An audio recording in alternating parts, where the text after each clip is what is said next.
ಸಂಜೀವಿನಿ ಕಲ್ಪ foundation ವತಿಯಿಂದ ಆರೋಗ್ಯ ಅಭಿಯಾನ ಪೀಪಲ್ ಟ್ರೀ ಆಸ್ಪತ್ರೆ ಮತ್ತು ನಿಖಿಲ್ ನೇತ್ರಾಲಯ ಸಹಯೋಗದೊಂದಿಗೆ ಬೆಂಗಳೂರು ಉತ್ತರ ತಾಲೂಕು ದಾಸನಪುರ ಹೋಬಳಿ ಹಾರೋಕೇತನಹಳ್ಳಿ ಗ್ರಾಮದ ಶ್ರೀ ಭವಾನಿ ಭಗವತಿ ದೇವಸ್ಥಾನದಲ್ಲಿ ಬೃಹತ್ ಆರೋಗ್ಯ ತಪಾಸಣಾ ಶಿಬಿರವನ್ನು ಆಯೋಜಿಸಲಾಗಿದ್ದು, ಹಾರೋಕೇತನಹಳ್ಳಿ, ಮಾಕಳಿ, ಮಾದನಾಯಕನಹಳ್ಳಿ ಹಾಗೂ ಅಡಕಮಾರನಹಳ್ಳಿ ಗ್ರಾಮ ಪಂಚಾಯಿತಿ ವ್ಯಾಪ್ತಿಯ ಸಾರ್ವಜನಿಕರು ಈ ಆರೋಗ್ಯ ಶಿಬಿರದಲ್ಲಿ ಪಾಲ್ಗೊಂಡು ಉಚಿತವಾಗಿ ವೈದ್ಯಕೀಯ ಸೌಲಭ್ಯವನ್ನು ಪಡೆಯಬಹುದು.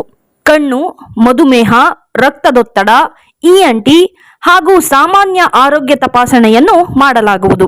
ಸ್ಥಳ: ಹಾರೋಕ್ಯಾತನಹಳ್ಳಿ ಭವಾನಿ ಭಗವತಿ ದೇವಸ್ಥಾನ ಆವರಣ. ದಿನಾಂಕ 28/1/2024. ಸಮಯ ಬೆಳಗ್ಗೆ 10 ಗಂಟೆಯಿಂದ ಮಧ್ಯಾಹ್ನ 2 ಗಂಟೆಯವರೆಗೆ. ಹೆಚ್ಚಿನ ಮಾಹಿತಿಗಾಗಿ ಸಂಪರ್ಕಿಸಿ ನಾಗೇಶ್. ಮೊಬೈಲ್ ಸಂಖ್ಯೆ 9611295679.